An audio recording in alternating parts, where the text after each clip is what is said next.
The hammer came down on a Thursday morning in the town of Harrow Creek, Texas, in the spring of 1882, and with it came the end of everything Lillian Maddox had believed about the kindness of strangers. She had not been present at the auction.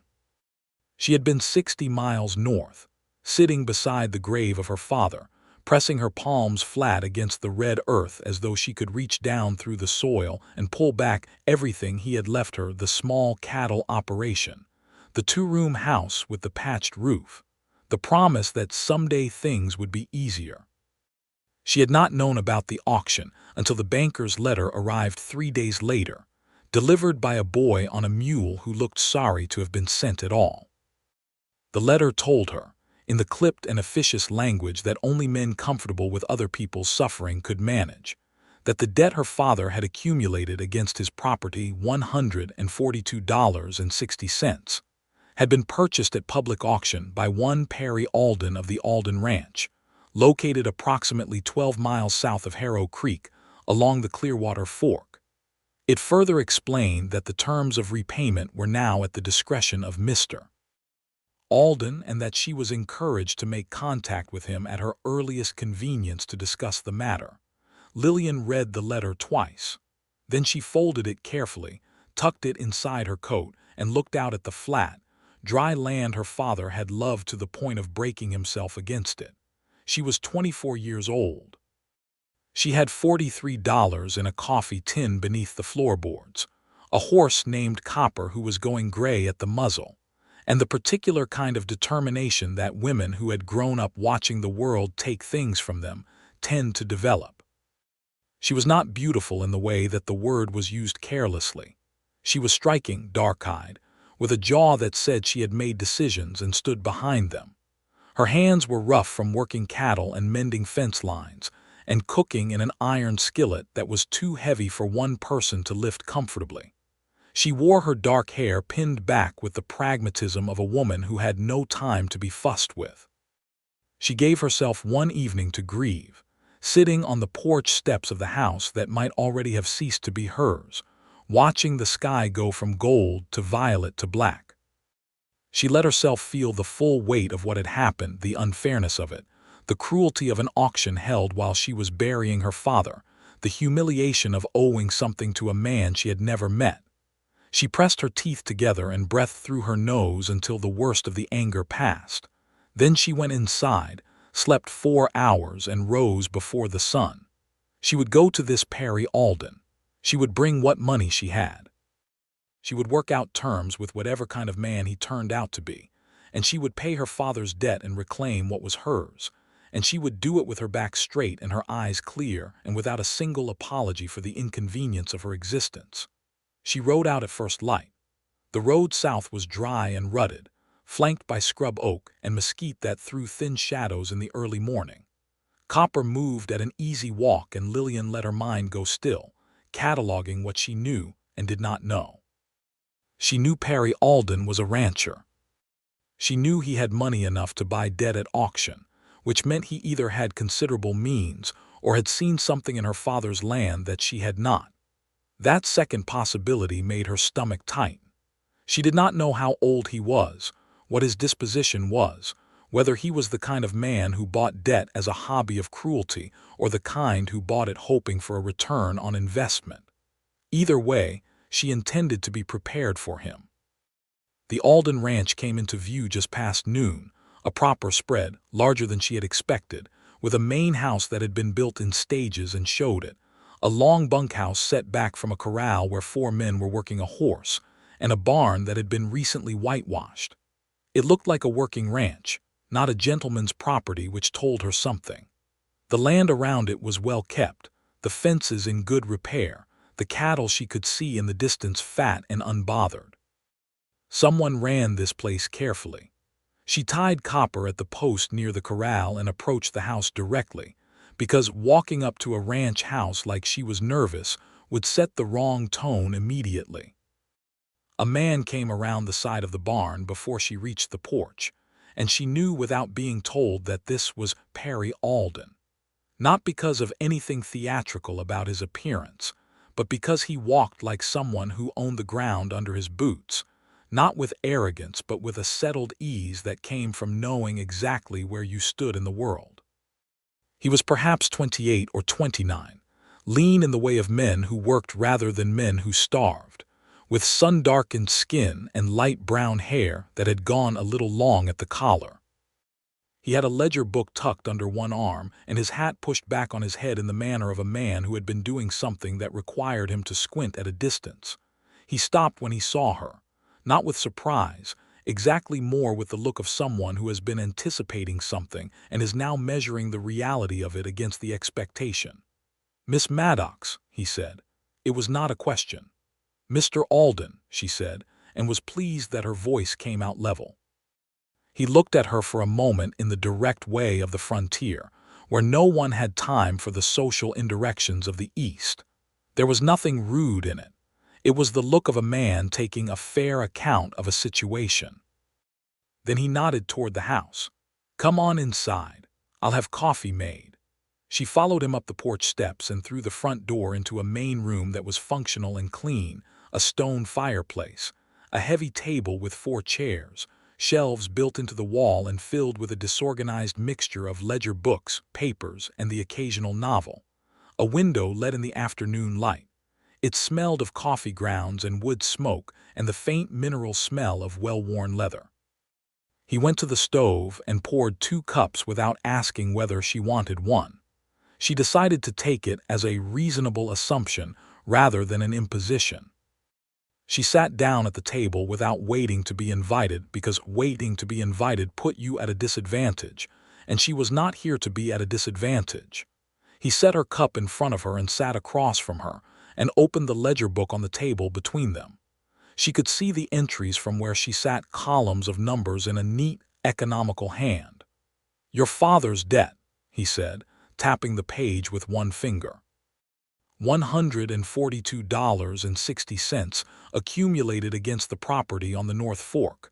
I bought the note at auction when the bank decided to liquidate it. "I'm aware," she said. "That's why I'm here." She reached into her coat and withdrew the envelope containing her $43. She set it on the table. "I have $43 now. I can have the remainder within 4 months if you'll extend me reasonable terms. I have cattle to sell in June. If you'll work with me on this, I'll have every cent to you before the summer is out." He looked at the envelope. He looked at her. Some process was happening behind his eyes that she could not read, and she found that unsettling because she had generally been good at reading people. "Miss Maddox," he said slowly, "I need to ask you something and I'd appreciate a straight answer." "I generally give straight answers," she said. "Were you aware that the auction was being held? On the day it happened?" She held his gaze. "No, I was burying my father." Something shifted in his face, not pity, which she would have despised, but something more like the recognition a man has when he realizes that a situation he was part of was worse than he understood it to be. He set down his coffee cup and looked at the ledger for a moment. "The banker Holt, he knew?" he asked. "He was informed of my father's passing 3 days before the auction," she said. "He held it anyway." Perry Alden was quiet for a long moment. He was looking at the ledger book with an expression she could not fully categorize. Then, with a movement that was deliberate and final, he picked the ledger up from the table, held it over the center of the room, and tore it cleanly in half. The sound of it filled the room, a sharp, decisive ripping, and Lillian stared at him. He set both halves of the torn ledger on the table between them. He picked up the envelope with her $43 and held it out to her across the table. "Take your money back, Miss Maddox," he said. "The debt is canceled." She did not take the envelope. She stared at him instead, trying to determine whether this was some kind of trick, some manipulation that would reveal itself in another form later. Nothing about his face suggested theater. He looked like a man who had made a decision and meant it. "That is not how debts work," she said carefully. "You paid for that note. You're owed the money back." "I'm the one who decides what I'm owed," he said, "and I'm deciding that a debt collected while the person who owed it was putting her father in the ground is not a debt I care to collect. Take the envelope." She looked at the 2 halves of the ledger. She looked at him. She felt something strange and complicated moving through her chest, Not quite gratitude, because gratitude was simpler than this, and not trust, because she had just met the man. It was the uncomfortable sensation of a person who has built walls discovering that someone is not trying to get through them but is simply standing outside them, unconcerned. She did not take the envelope. She set her hands flat on the table instead. "I'm not a charity case, Mr. Alden." "No," he agreed, "you're clearly not." "Then why?" He met her eyes steadily. "Because it was wrong, the way it was done. Holt knew your father had just died and he moved on that note anyway, and I bid on it without knowing the circumstances, and now I know and I don't want the money." He paused. "It's not complicated." "It is actually," she said. "You don't know me. You have no reason to." "I have the reason I just gave you," he said. "If you prefer a business reason, I have enough cattle operations to not need to collect on a grief-stricken woman's inheritance. Does that make it simpler for you?" She almost smiled at that. Almost. She pressed it back. "You tore the only legal document that recorded that debt," she said. "Yes. That means you have no claim on the property." "That's correct." "And you did that without asking me to sign anything, without witnesses, without any security for your own money." "Yes." She looked at him for a long time. Outside, a horse was making noise in the corral, and one of the hands called something to another, and the ordinary sounds of the ranch moved through the afternoon air. Perry Alden waited without any apparent discomfort with the silence, which she noted because most people could not do that. "I'll take my money back," she said at last. "But I want to be clear that I'm not taking it because I needed rescuing. I'm taking it because what Holt did was wrong and you've acknowledged that, and I won't let pride make me stupid enough to refuse the correction of an injustice." "That seems reasonable," he said, and slid the envelope across the table to her. She took it. She tucked it back inside her coat. She picked up her coffee cup and drank from it because she had not had coffee since that morning, and it was good coffee, strong and dark the way she liked it, and there was no point wasting it over dignity. He watched her do this with the expression of a man who finds someone interesting against his better judgment.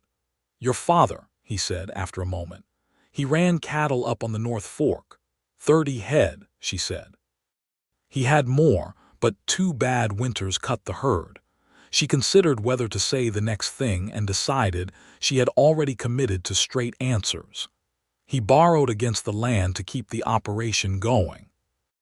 I didn't know how much until after he was gone."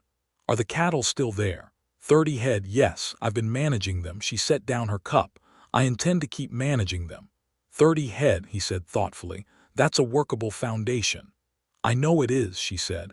"I've worked cattle since I was 12. He nodded slowly. She could tell he was processing something. She could see it in the slight narrowing of his eyes, the way he was looking at the table rather than at her. It was the look of a man running a calculation. "Miss Maddox," he said, "you rode 60 miles to pay a debt you didn't fully owe under circumstances that were designed to put you at a disadvantage." "Yes." "That suggests a particular kind of character." "Or stubbornness," she said. He almost smiled, almost. She noticed it the way she had noticed the coffee, as a small, real detail that told her something true. "I wonder," he said, "if you'd be willing to hear a proposition. A business proposition," he added, with an emphasis that made her understand he was being deliberate about the framing. "Not anything else." She waited. "I have range to the east of the North Fork that I haven't been able to work effectively," he said. "I'm stretched thin on labor, and I've been looking for someone who knows that particular ground. If you were willing to run your cattle alongside mine on a share arrangement, 30% of the combined herd's increase to you, and use of the land rent-free for 2 years, you could build your operation significantly without taking on debt." He paused. "It would mean working in proximity to the Alden Ranch.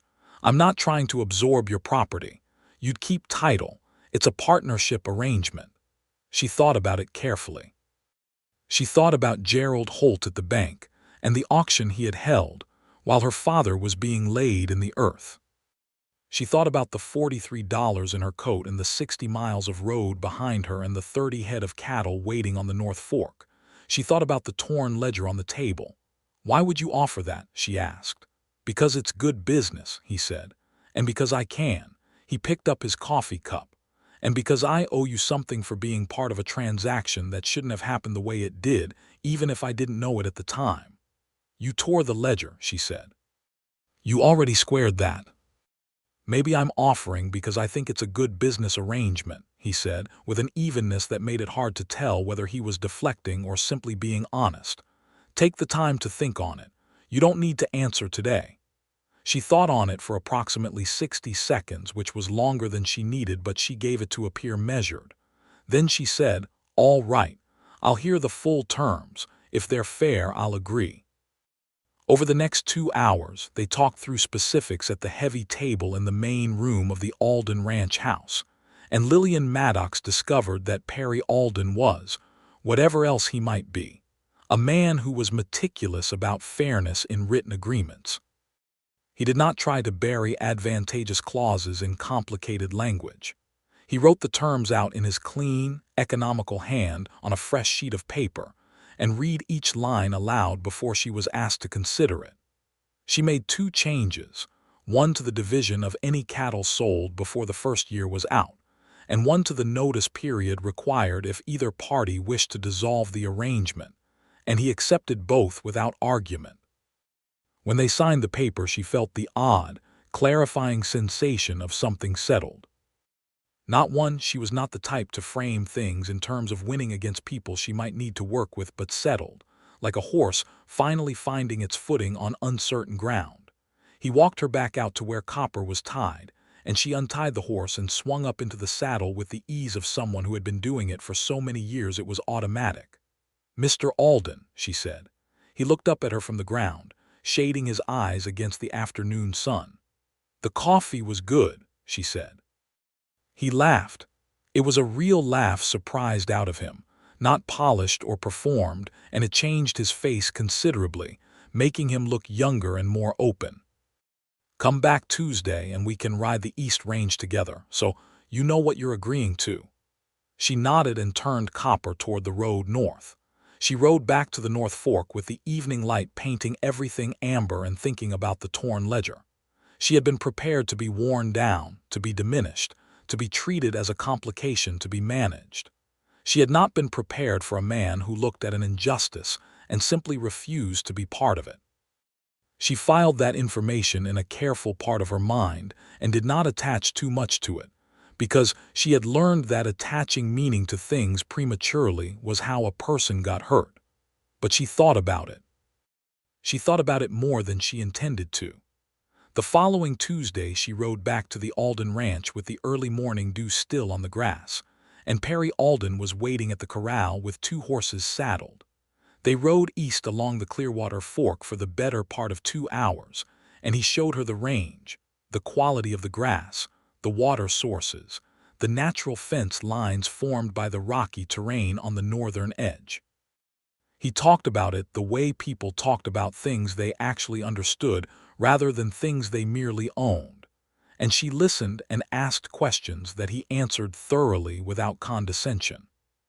She told him about the North Fork cattle, the 2 bulls she had, the general condition of the herd, the particular problem of a section of fence on the eastern boundary that her father had been meaning to repair for 2 years. He listened without interrupting, which was rarer than it should have been.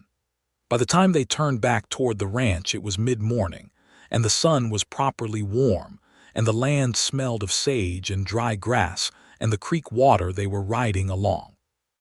They had covered a great deal of practical ground, and Lillian felt that the arrangement was sound. "Your father," Perry said, as they rode through a section of juniper. "What was he like?"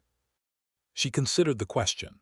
Most people did not ask it because they either did not think to or because they expected the answer to be tearful, and tearful was uncomfortable.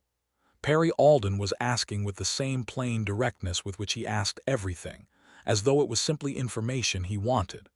"Stubborn," she said. "Funny, sometimes, when he wasn't worried. He knew more about cattle than he ever knew about money, which is how he ended up in the situation he was in. He loved that piece of land the way some men love God, not because it gave him anything easy, but because he had given it everything and that made it sacred. She paused. He was a good man who made some bad choices about debt. Those things weren't in contradiction. No, Perry said, they rarely are. What about yours? She asked. Your family.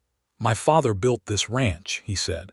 He came out from Kentucky in 1861 with my mother and about $60 and some cattle cents, and he spent 20 years making it what it is.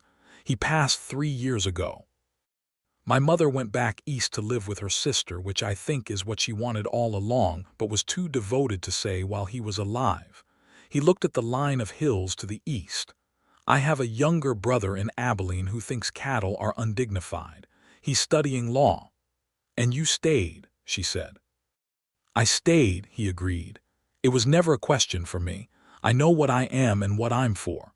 She thought about that on the ride back, the certainty of it, the simplicity. She had always felt something similar about the North Fork land, but she had framed it as obligation rather than calling. The distinction struck her as possibly important. Over the following weeks, the arrangement took practical shape.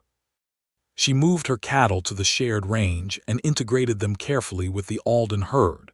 And two of Perry's hands, a quiet Mexican cowboy named Esteban and an older man called Taft who smoked a pipe perpetually and seemed to have opinions about everything, helped her with the fence repair on the eastern boundary.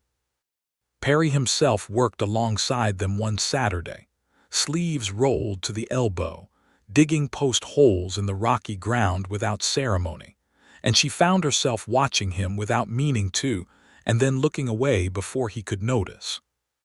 She began riding to the Alden ranch twice a week for practical purposes, to review how the cattle were doing, to discuss the timing of the spring gather, to coordinate with Esteban and Taft.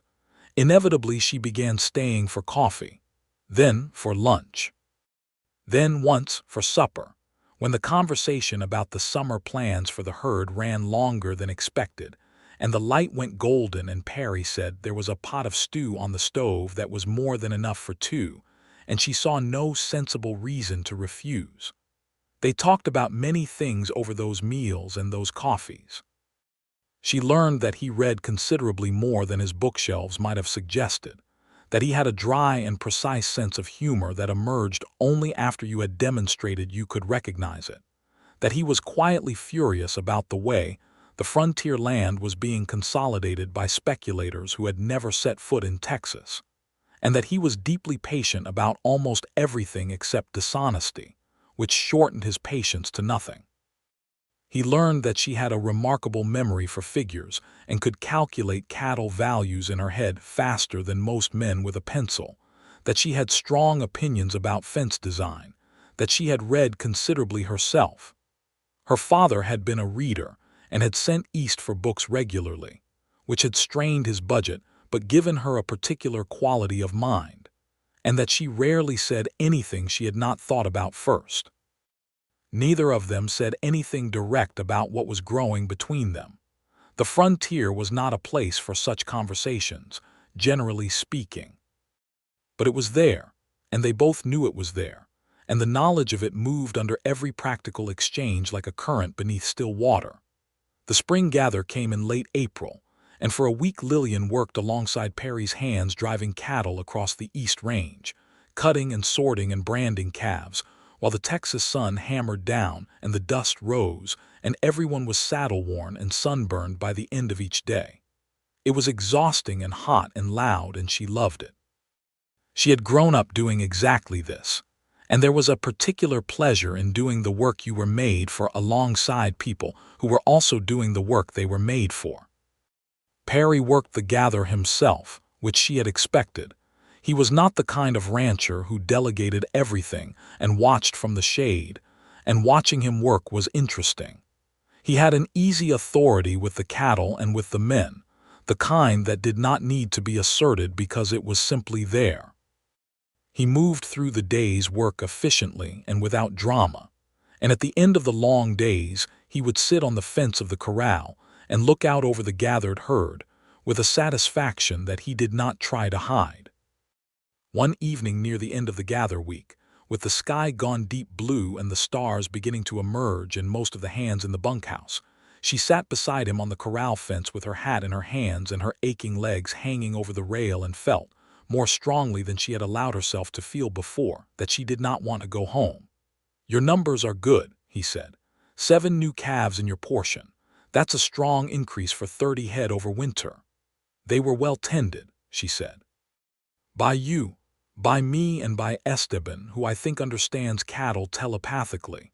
"He does," Perry said, with a hint of the almost smile she had become expert at reading. "I've stopped questioning it," she laughed. The sound surprised her a little. It was easy, unguarded, the laugh of someone who had stopped performing carefully. Perry turned to look at her when she laughed. He had the particular quality of stillness that preceded something important, and she knew it well enough now to recognize it. She looked back at him. "Lillian," he said. It was the first time he had used her first name. She was aware of that very precisely. "I want to say something," he said. "And I want to be straight about it because I don't know how else to be with you, and I wouldn't want to be any other way." "Say it then," she said, because she was not someone who made things easier by being evasive.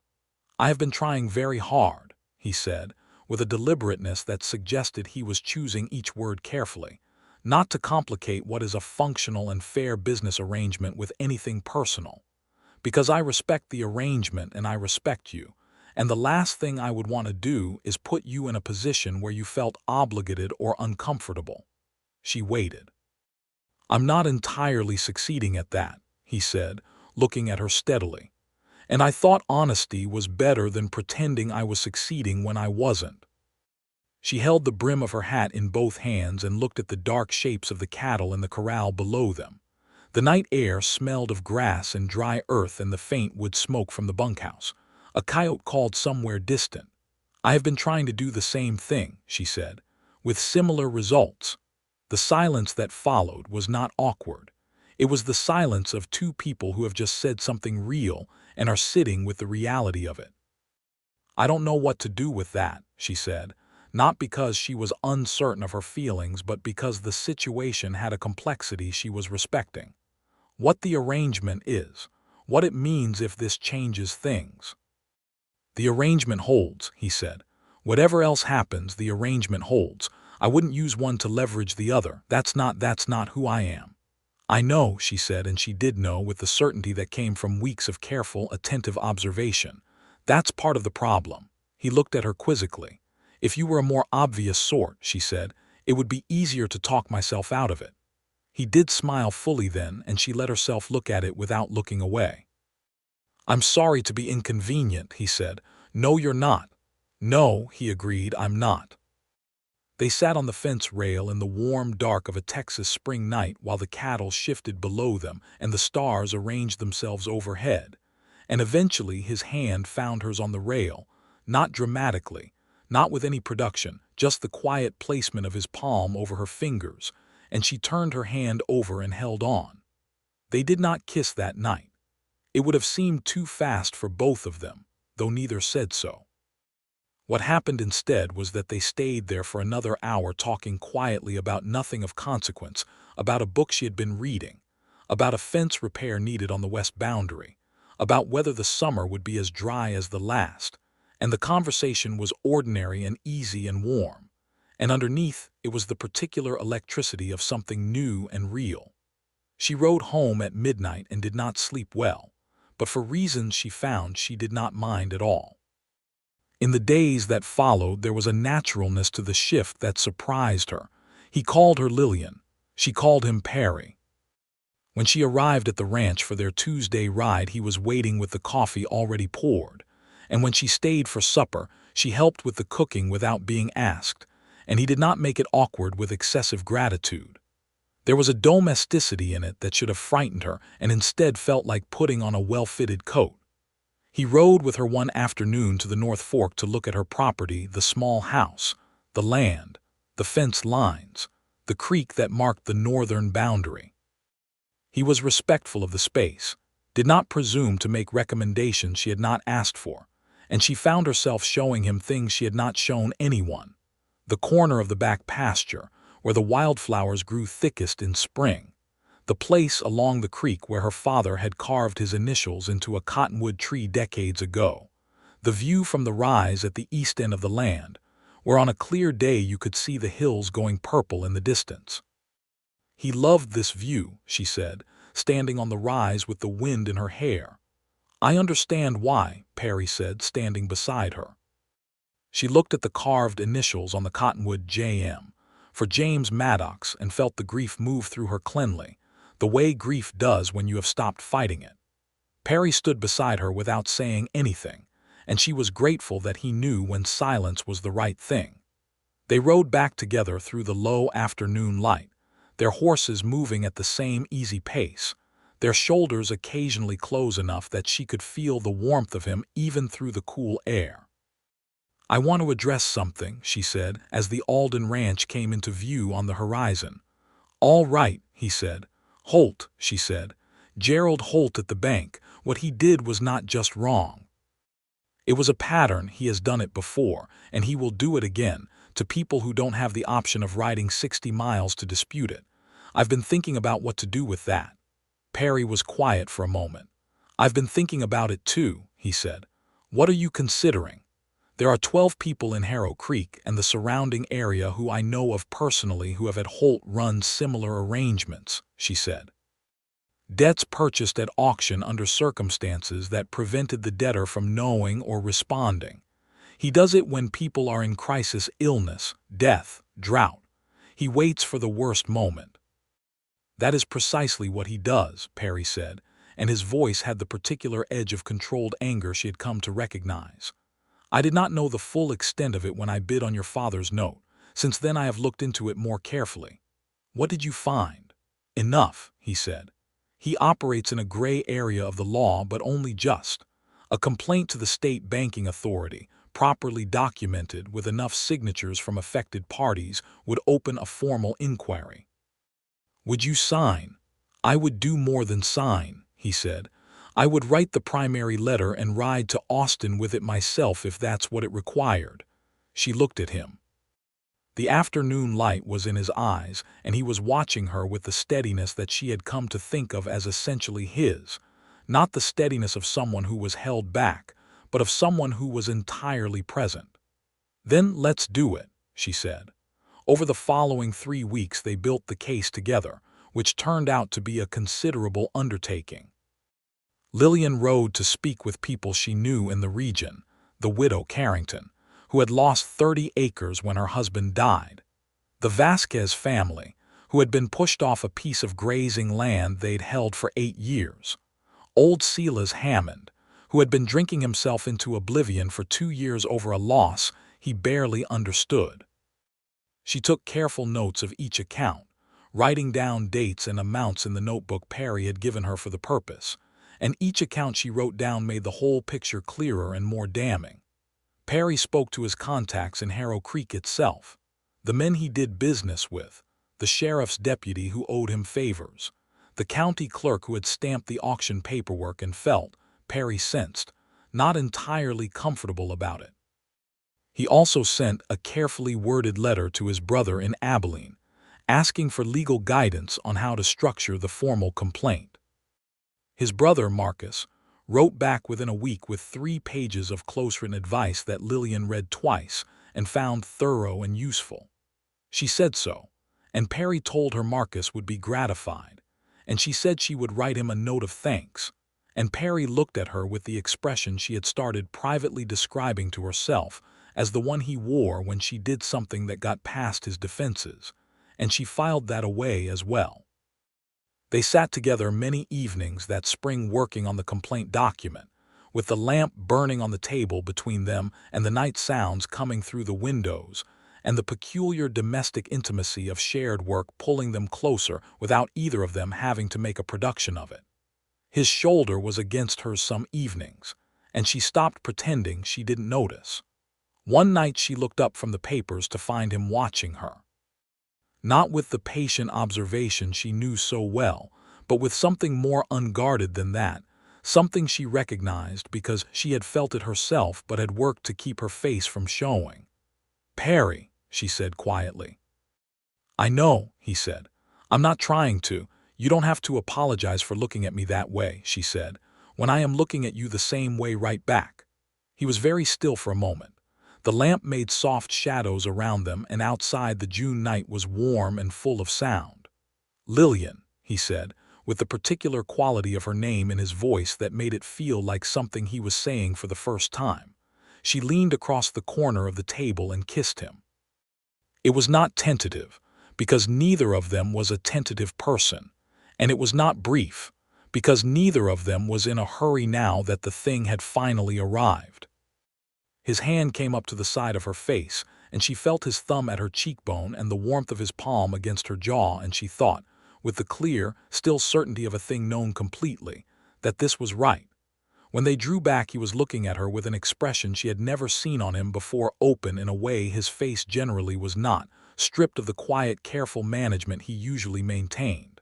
"I have been thinking about that," he said, "for some time." "I know," she said. "So have I. I don't want to be careful about this in the wrong way," he said. "I don't want to treat you like something that might break." "I won't," she said, with the faint edge of amusement that came naturally when he was being more earnest than he intended. "I am emphatically not breakable." "I know that too," he said, and smiled at her. The formal complaint to the Texas State Banking Authority was filed in late June, signed by Perry Alden as primary complainant, and by 14 other parties whose accounts Lillian had documented. Perry's brother Marcus reviewed it and declared it thorough and well supported. It went by post to Austin on a Thursday morning, accompanied by a separate personal letter from Perry to a contact in the state legislature, who he had met at a cattle association meeting the previous year.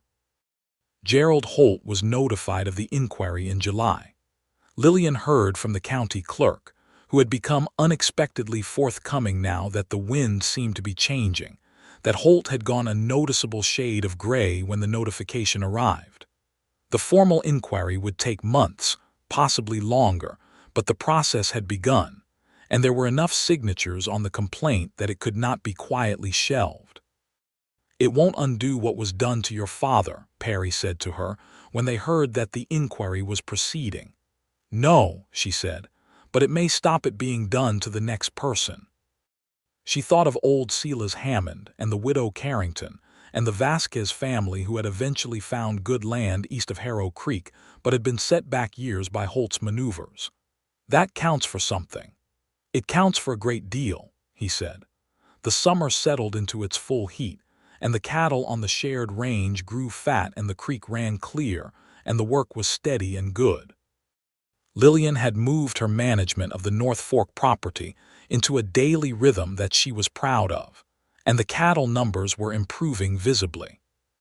The arrangement with the Alden Ranch was paying out in the measured way that good business arrangements paid out, and she was tracking the numbers with the satisfaction of someone watching a plan work. But the larger change was the one that did not appear in any ledger. She and Perry had stopped being careful about what they were in ways that were visible enough for Esteban and Taft to notice, and for Taft to stop being tactfully silent about. He was a man who had opinions on everything, as she had noted early, and apparently that included his employer's personal life. "It's about time," Taft said to her one morning when they were working at the corral and Perry had gone to the barn. He did not elaborate, and she decided she did not need him to. She spent increasing amounts of time at the Alden Ranch in ways that were no longer purely business justified, and the house had begun to feel familiar to her in the way that places feel familiar when they have become woven into who you are. She knew the way the light came through the south-facing window in the afternoon, and which of the floorboards creaked, and that Perry always forgot to put the coffee tin back on the correct shelf. She began to think, carefully, and with the measured hope of someone who had been careful about hope, about what the future might look like. In August, a cattle buyer came through from San Antonio, a man named Devereaux who had connections to the eastern markets, and offered terms that were considerably better than the local buyers had been. Perry brought Lillian into the negotiation as an equal party, which Devereaux found visibly surprising in a way that he was at least professional enough to adjust to. Lillian drove a better price for her portion of the herd than Perry had expected, because she had done her research on market prices and Devereaux had underestimated her, and that mistake cost him significantly. After Devereaux left, Perry looked at her across the corral fence with the expression she particularly loved, the one that was proud of her in a way that was entirely respectful and not the least bit condescending. "You got 20 cents more per head than I did," he said. "He was expecting to get away with something," she said. "People who expect to get away with something often do, because the person across the table is too relieved to be selling to catch it." "I will never again be surprised by what you catch," he said, with a tone that made it something more than a business observation. "Good," she said. That evening they sat on the porch of the Alden Ranch house while the summer dark settled in, with the lamp inside throwing warm light through the window and the distant sounds of the ranch at rest around them. The air smelled of warm earth and the faint sweetness of the summer grass, and Lillian thought, with the full settled quiet of certainty, that she loved him. She had known it for some weeks. She had been doing with it what she did with most things she had known, examining it from multiple angles, testing its foundations, checking it for the kind of wishful architecture that collapses under weight. It had held up to all of that. It held up to the practical days and the tired evenings and the moments of friction they had, which were few but real, and it held up to everything she knew of him, which was considerable. It held up to the fact that he was complicated in the ways that good people were complicated and simple in the ways that honest people were simple. "I have something to say," she said. Perry, who had been looking at the yard with his hands folded on his knee, turned to look at her. The lamp light was in his eyes. "I love you," she said, with the directness she brought to everything, and watched his face change. He was very still for a moment in the way he was still when something had moved him. Then he reached out and took her hand where it rested on the arm of the chair, and she felt his fingers close around hers with a warmth that was not just physical. "Lillian," he said, quietly and entirely. "You don't have to," she started. "I love you," he said, with the same simplicity and the same certainty. "I have been trying to find the right moment to say it, and there isn't a right moment. There's just the thing being true." She turned her hand in his and held on. They sat there while the night deepened, and the stars came out, and somewhere in the distance a nighthawk called, and the words settled between them without requiring anything more to be said. They were both people who understood that sometimes the real thing simply arrived, and you didn't need to dress it up. The autumn brought a necessary conversation about the future, which they had both been orbiting for some time. It happened on a Sunday morning in September when the air had turned the particular clean cold of the Texas fall, sitting at the heavy table with breakfast between them and the morning coming through the window in long pale slabs. "I've been thinking," Perry said, "about what makes sense going forward." "As have I," she said. She picked up her coffee cup and looked at him over it. "I don't want to pressure you into anything," he said, and she could see him being careful, measuring the words. "The arrangement we have is working well. You have your property, I have mine. That doesn't have to change." "But," she said. He looked at her. "But I want to marry you," he said. "And I want to say that without it being entangled with the business arrangement, because those two things are separate. I want to marry you because you are the person I want to spend my life with. Not because of any practical consolidation." She set down her cup. "I want the North Fork to remain yours," he said, "in its own right. I'm not trying to absorb your father's land. I would never." "Perry," she said. He stopped. "I know," she said. "I know you would never.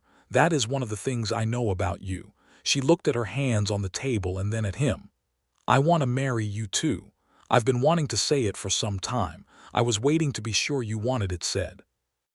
The expression that crossed his face was the most unguarded one she had ever seen on him, relief and joy, and something that looked very much like the sensation of a man who has been carrying something carefully for a long time and has finally been able to set it down. He came around the table, and she stood up from her chair, and they held each other in the morning light of the ranch house kitchen with the smell of coffee and the cool autumn air coming through the window. and she pressed her face against his shoulder and felt his arms around her, and thought that this was the shape of the future she wanted, this particular warmth and weight and solidity. They were married in October 1882, in the small church in Harrow Creek that sat on the corner of the main street, and had been built by the community in the summer of 1876.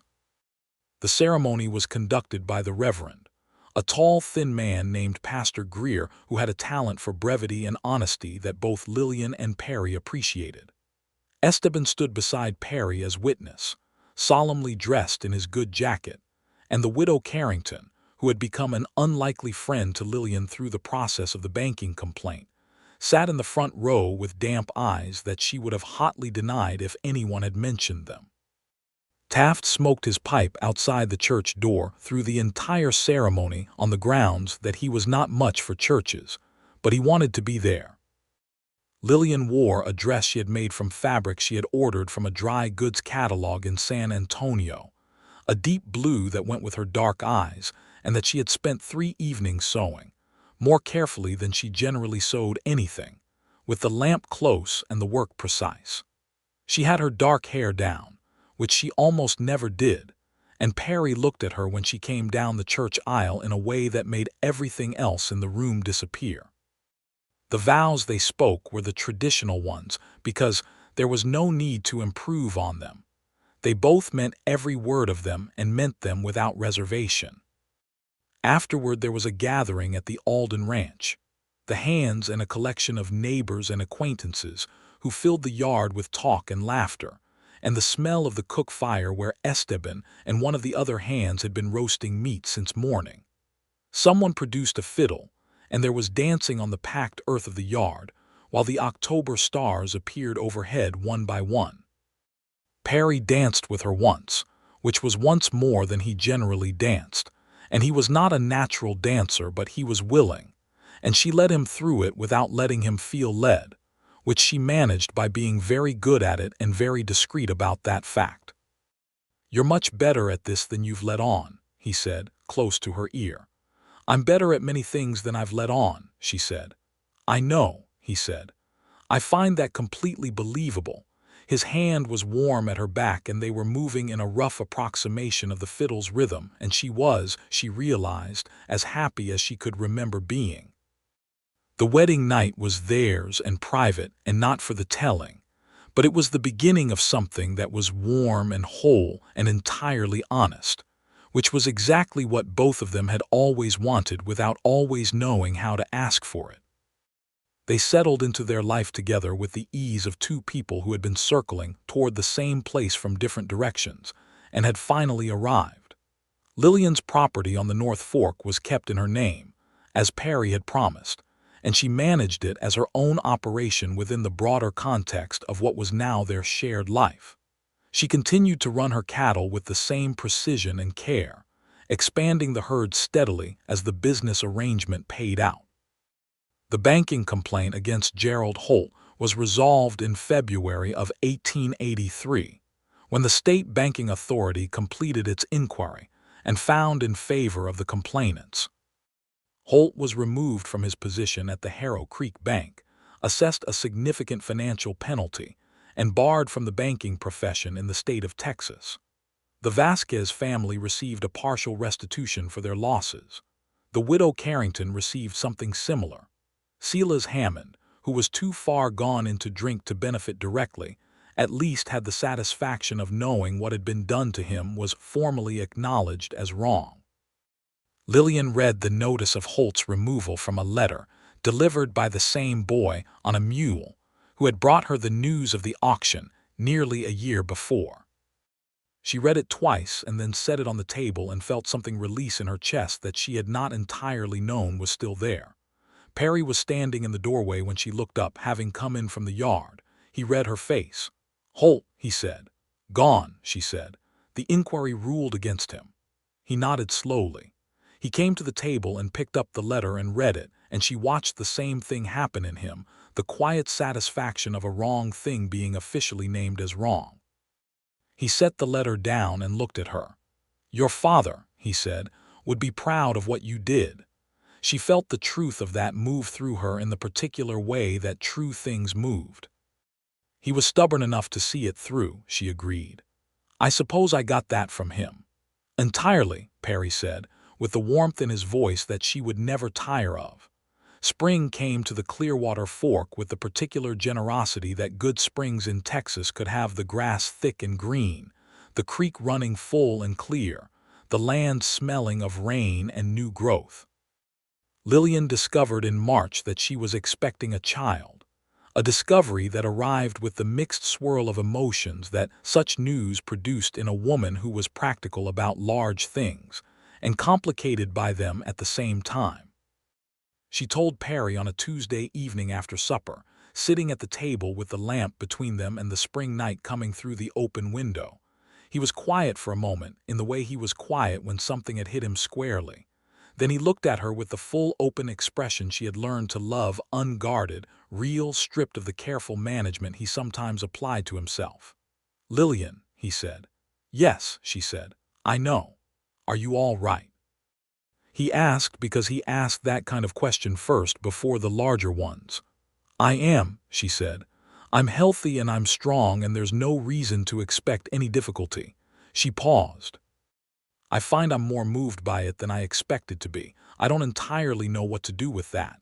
"You don't have to do anything with it," he said. He reached across the table and took her hand. "You can just be moved by it." She held his hand and felt the truth of that settle into her. "I would like a boy," she said. "Not because a girl wouldn't be wonderful, but because I'd like to see you with a son." "I would like whatever arrives," he said simply, and she knew he meant it. He stood up from the table and came around, and she stood too, and he held her for a long moment in the quiet kitchen. And she pressed her face against the hollow of his shoulder and felt the familiar rightness of him around her, and felt, underneath everything, a deep abiding gratitude for the sequence of events.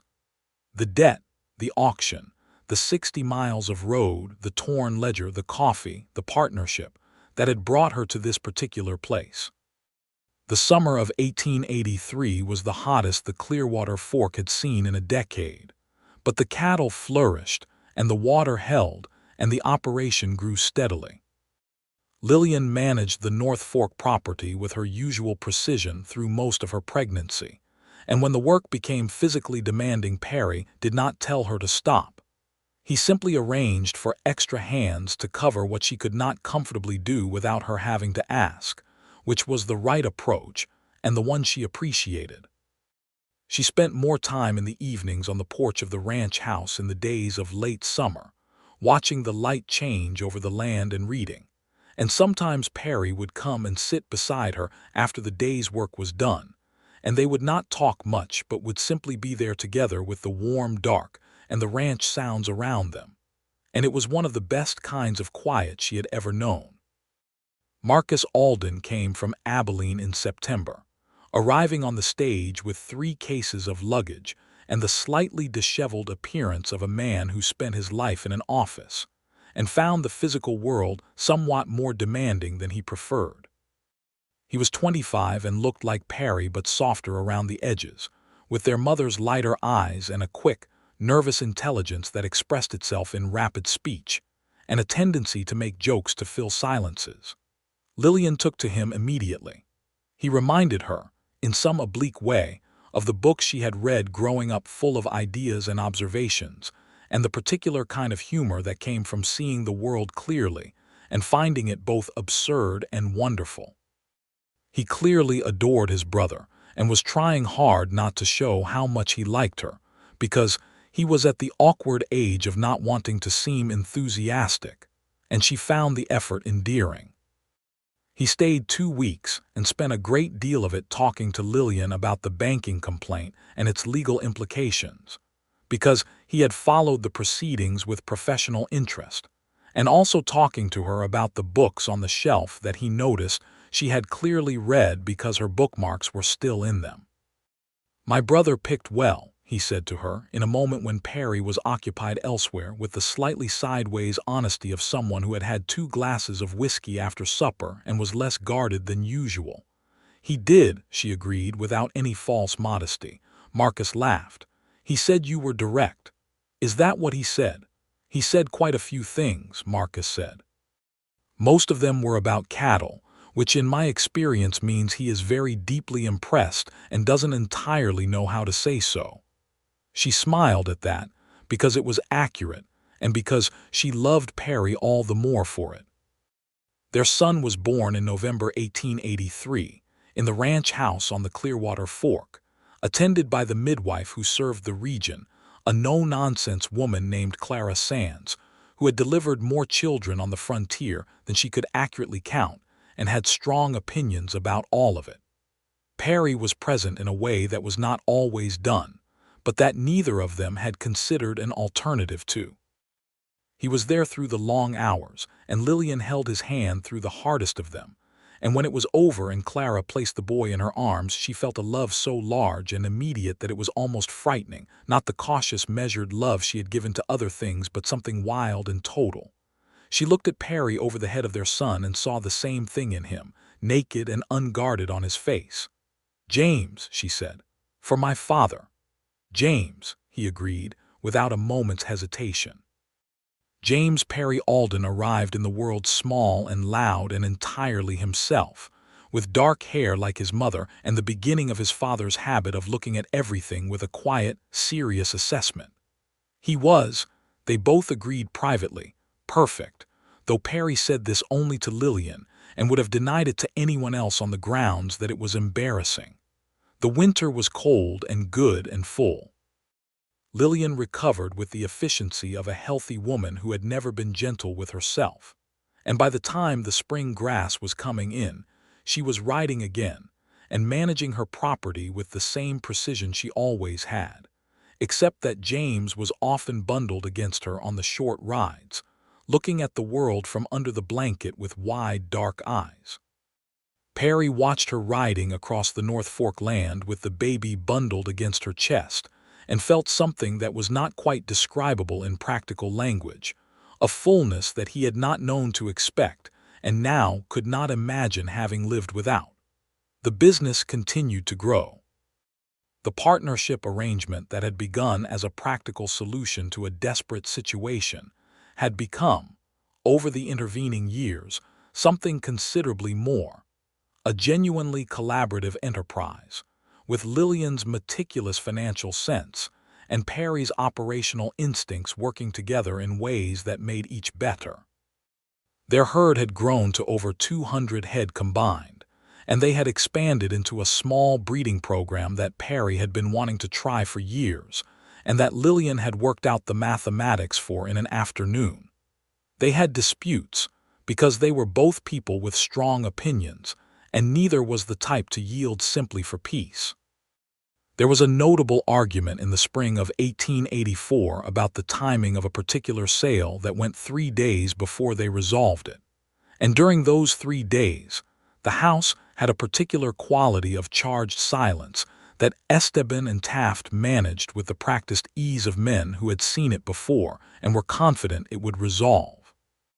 It did resolve, and it resolved with both of them having convinced the other of something, which was exactly how their disagreements tended to end, not with a winner but with a better answer than either had started with. "I hate that you're usually at least partially right," Perry said, after the sale argument was resolved, in a tone that was entirely affectionate. "Only usually," she said. He gave her the look she loved, the one that said she had gotten past his defenses again, and she smiled at him with the full warmth of a woman who knew she was known. James grew through his first year with the particular determination of a healthy baby who has decided the world is interesting and wants to get to it as quickly as possible. By 8 months he was pulling himself to standing at every available surface, and by the time he walked at 11 months he was already trying to run, which caused Lillian to say that he had clearly gotten that from Perry. "I don't run," Perry said. "You walk very fast when there's work to do," she said. "It's the same principle." James thought everything in the barn was fascinating and everything in the kitchen was edible, and had strong opinions about being put to sleep when he preferred to be awake. He looked increasingly like both of them, Lillian's dark eyes and jawline, Perry's quietness, and the way he studied things before engaging with them. He was, by universal assessment, the best thing either of them had ever produced, though Esteban said this with more sentiment than usual one evening, and had to quickly find something to do in another direction before anyone could comment on it. In the summer of 1884, Lillian discovered she was expecting again, and this time the news arrived without the complicated mix of emotions, and with considerably more of the simple joy. James was standing in his father's arms watching the horses in the corral when she told Perry, and Perry looked at her over James's dark head with the expression she had come to think of as one of the most beautiful things she had ever seen: pure, unguarded happiness. James appeared to understand that something good was being communicated and clapped his hands, which seemed appropriate. The town of Harrow Creek had changed considerably since the autumn of 1882, when Lillian had first ridden into the Alden ranch on a gray-muzzled horse with $43 in her coat. The new banker who had replaced Holt was a quieter, more careful man named Whitmore, who had quickly established a reputation for fair dealing, and the community had exhaled visibly. 3 families who had been set back by Holt's practices had recovered enough to expand their holdings. The Vasquez family, who had received restitution money through the banking inquiry, had built a proper house on their eastern land. Lillian and Perry were known throughout the region by now. He had always been known, but she had become a presence in her own right, recognized as much for the banking complaint that had brought down Holt as for anything else. Women in particular sought her out with questions and problems, which she addressed with the same directness and thoroughness she brought to everything. She found she had an aptitude for it, not for authority exactly, but for the practical untangling of knotted situations, which was what people needed most. The daughter she had half expected arrived in February of 1885, after a labor that was shorter than the first and just as fully attended by Perry, who had decided some time ago that nothing in the world would keep him away from those hours. They named her Clara Rose Clara for the midwife who had delivered them both, and Rose for Perry's mother, who had been informed by letter and sent back a response so warm it had made Perry read it twice. Clara was from the beginning a different kind of person than James, louder, more immediately expressive, with Perry's light eyes and Lillian's capacity for absolute determination. She announced her opinions from the start and refused to be uncertain about them, which Lillian found enormously satisfying and which Perry found simultaneously delightful and alarming. James regarded his sister with the serious assessment he applied to everything, and then appeared to decide she was acceptable, which was all anyone asked. The ranch grew. The years had a quality of fullness to them, not the crowded fullness of too many things, but the deep fullness of a life being lived well and completely. There were hard seasons and good ones, and droughts and recoveries, and the usual accumulation of small difficulties that a working cattle operation on the Texas frontier guaranteed. There was the winter of 1885 when they lost 15 head to a disease that moved through the region, and the recovery cost them a season's profit. There was the summer of 1886 when the grass was so good the cattle practically grew in front of your eyes, and they sold at the highest price they had ever achieved. Lillian's North Fork property became formally merged with the Alden Ranch in the legal sense in 1886, not through absorption or surrender, but through a careful legal structure that Perry's brother Marcus arranged from Abilene I, in which both properties were listed under both their names, and the operation was formally a partnership with clearly documented equal standing. The arrangement she had signed on that first Tuesday at the heavy kitchen table had evolved into something that had always been its natural destination. "Your father would call this good business," Perry said when the papers were signed. "He would," she said, "and he would be right." She looked at the papers. "He would also say that he's glad something useful came out of that debt." Perry put his arm around her shoulders and she leaned into him with the ease of years. Outside, James and Clara could be heard in the yard, conducting some dispute about something she couldn't make out that would resolve itself in approximately 4 minutes, the way all their disputes did, loudly and completely.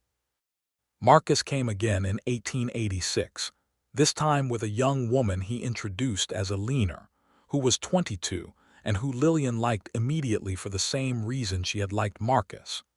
She was direct and unafraid of intelligent conversation, and she looked at Marcus with the particular exasperated affection of a person who loved someone fully and also found them mildly ridiculous.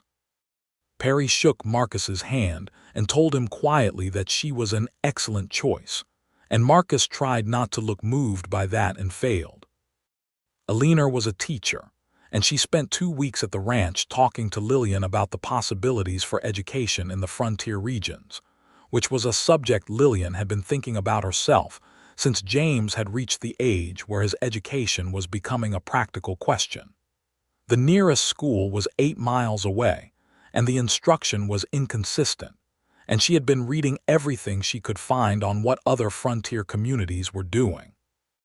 "There is no reason," Alina said over supper one evening, "that this community could not have a proper school. The families are here. The need is here. What it lacks is someone willing to organize it." Lillian met Perry's eyes across the table. He was looking at her with the expression she recognized as. He saw what she was about to do before she said it. By 1887, there was a schoolhouse in Harrow Creek, built on a piece of land donated by 3 families including the Aldens, with funds raised through a community effort that Lillian had organized with the methodical efficiency she applied to everything. Alina Alden, who had married Marcus in the spring of 1886 and moved from Abilene to Harrow Creek with what Lillian privately considered excellent judgment, taught in it. James started in September and applied himself with the serious intensity that characterized everything he did. Lillian taught there herself 2 mornings a week, arithmetic and reading, because she could and because it needed doing, and because she had always believed that the capacity to read and reckon numbers were the 2 things that made it hardest for someone else to take advantage of you. The years arranged themselves into a pattern that was not the comfort of stagnation, but the comfort of a life fully occupied. Perry and Lillian were 31 and 30 by the time the decade turned, and there was a 3rd child, a 2nd son, Thomas, born in 1888, who arrived with his father's quietness and his mother's stubbornness, and looked at the world from his first weeks with an expression of thoughtful appraisal that made everyone who saw it laugh with recognition. Thomas grew up with the ranch as his entire world in the early years, following Perry or Lillian with the absolute commitment of a small person who has decided that these are the most interesting people available. He followed Perry, especially trailing him to the barn, to the corral, to the fence lines, watching everything with those quiet eyes, asking questions about cattle and horses and the land in the careful language of a small child trying to get it right. Perry answered every question seriously. Lillian watched him kneel down to explain something to Thomas about the way to approach a horse level and steady, without hurry, and felt the same thing she had felt watching him tear the ledger years ago. A person showing you exactly who they are, without any performance. The decade of the 1880s had transformed the Texas frontier considerably. The railroads were reaching further, the cattle drives were changing, the land was being settled faster than it could absorb the settling. There were changes that were not comfortable. The land consolidation that Perry had always been quietly furious about was accelerating, and the communities of long-established families and small operators were under pressure from Eastern capital that saw the frontier as an opportunity rather than a home. Perry and Lillian were positioned well enough to weather most of this, which they understood was a privilege, and they used that position deliberately. Perry was active in the Cattle Association and consistently argued for the interests of the smaller operators against the pressure of the large consolidators. Lillian continued her work at the school and expanded it.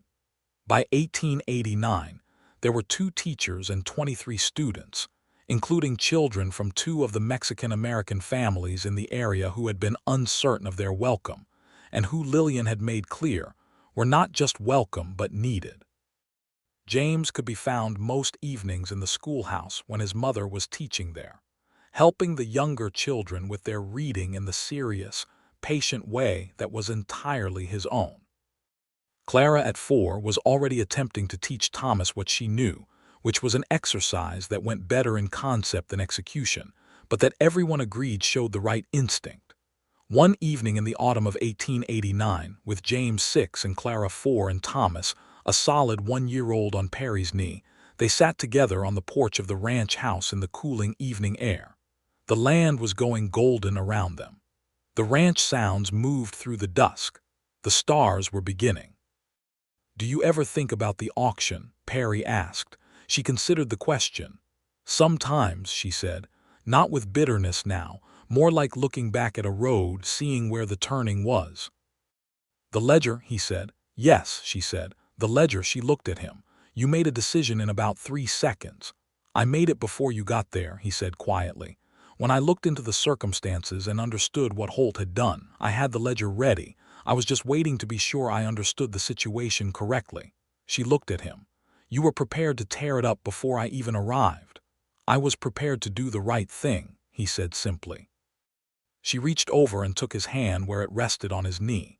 Thomas having been handed off to James, who was now attempting to read to his younger brother with the earnestness of a 6-year-old who takes his responsibilities seriously. She held Perry's hand and looked at the darkening land and felt the accumulated weight of 7 years. The work and the worry and the joy and the grief that had shaped them, individually and together, into what they were.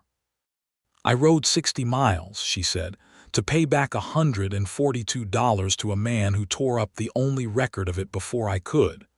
"You would have paid it regardless," he said. "If I'd kept the ledger, you would have found a way." "Yes," she said, "but then we'd just be 2 people who did a fair transaction and went our separate ways." "That would have been a catastrophic outcome," he said, with the dry precision she loved. She laughed. The evening settled around them.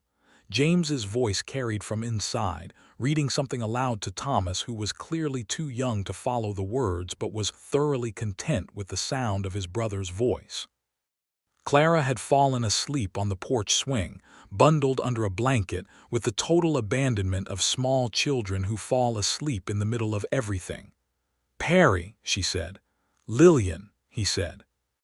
It was a small exchange, almost nothing, but it contained everything: the acknowledgement of each other, the weight and warmth of a shared name in a familiar voice, the kind of conversation that did not need words because the words had been said and would be said again, and between the sayings was the whole substance of a life.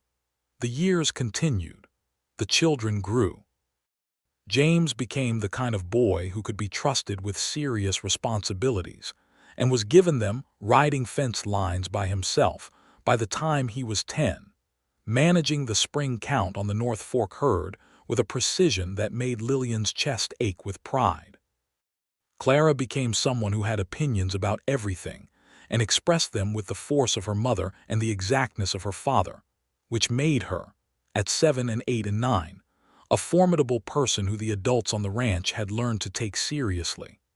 Thomas was quiet and observant, and took to horses with a natural gift that made even Esteban, who trusted his own judgment about horses absolutely, acknowledge out loud that the boy had something. Esteban and Taft were both still at the Alden ranch. Taft had reached an age where the hard physical work was beyond him, but Perry kept him on because Taft knew more about the operation than anyone else, and his opinions, though numerous, were usually right. He sat on the fence of the corral most days and supervised things with the authority of a man who has long since stopped needing to prove anything. Esteban had brought his wife, Maria, from her family's place south of San Antonio, and they had built a small house at the east end of the ranch property. And Maria had become one of the people Lillian talked to most easily, with the simple directness of 2 women who understood the same things about work and children and the frontier. The North Fork Creek flooded in the spring of 1891 and took out a section of fence and deposited a considerable amount of debris across the lower pasture, which required 3 weeks of hard labor to set right.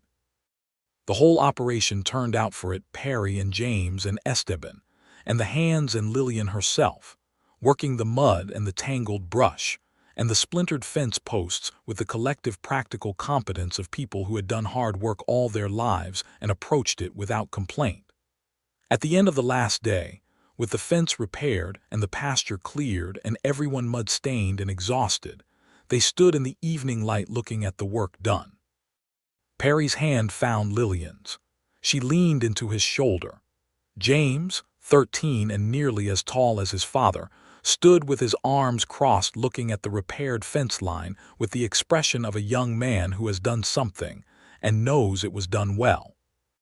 Clara, 10, was attempting to explain to Thomas, 7, exactly what had been accomplished, which Thomas received with the patience that was, Lillian thought, his most distinctly his own quality, not the patience of someone who wasn't paying attention but the patience of someone who already understood and was giving the explainer the courtesy of finishing. "Good work," Perry said, to all of them and to no one in particular. It was sufficient. Clara Sands, the midwife who had delivered all 3 children, came for supper that winter and sat at the heavy table, still the same table, still in the same position in the main room, and looked around at the house and the family and the life that had been built in it with the satisfaction of a woman who had been part of bringing 3 of its people into the world. "This place has good bones," she said, meaning the house but meaning more than the house. "It does," Lillian agreed. Perry looked across the table at her with the expression she had been seeing for 9 years, and that still, with the full power of its familiarity and its realness, could make her breath catch. She looked back at him the way she always had, directly, completely, without performance.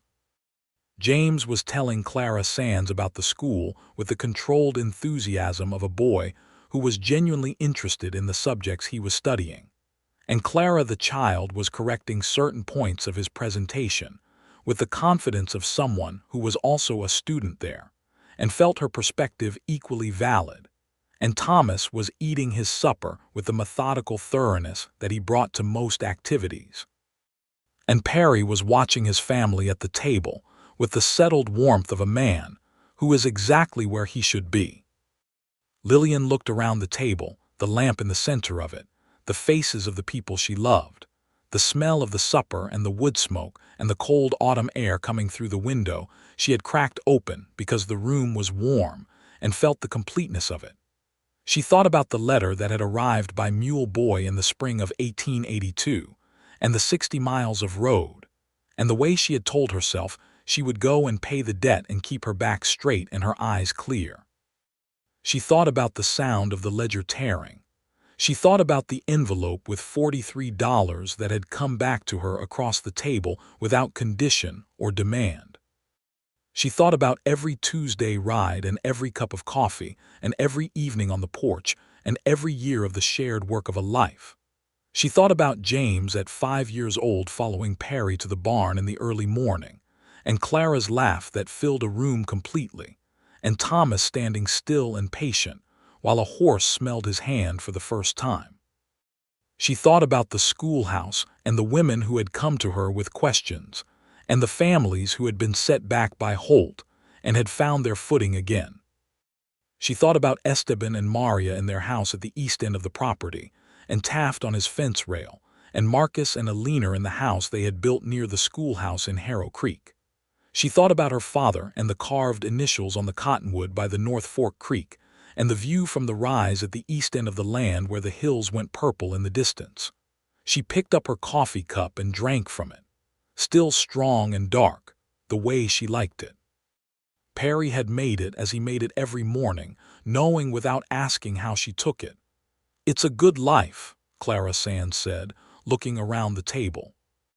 "It is," Lillian said, with the full settled certainty of a woman who knows what she has built and what it cost and what it was worth.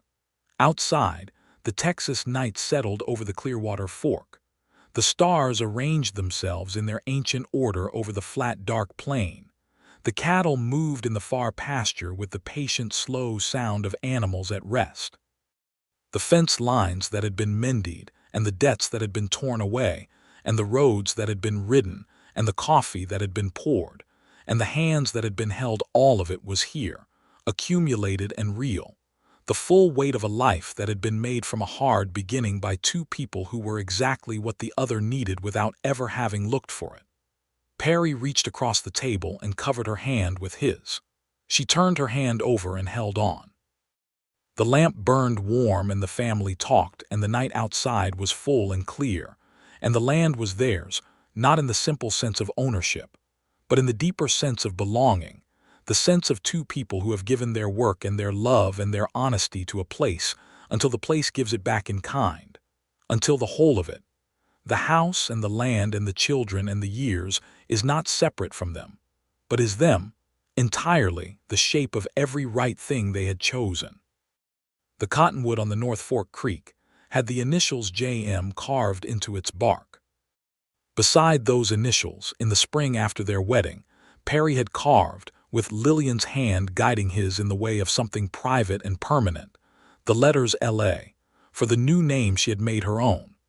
And around the same tree, in a ring that would take years to weather into the bark fully, the small, careful marks she had made while he held the lantern, 3 notches for the children who came after. In time the bark would close around all of it, and the tree would carry the marks the way a life carries its most important moments, not on the surface anymore but worked deep in, shaping everything that grew from there. That was enough. That was more than enough. That was everything.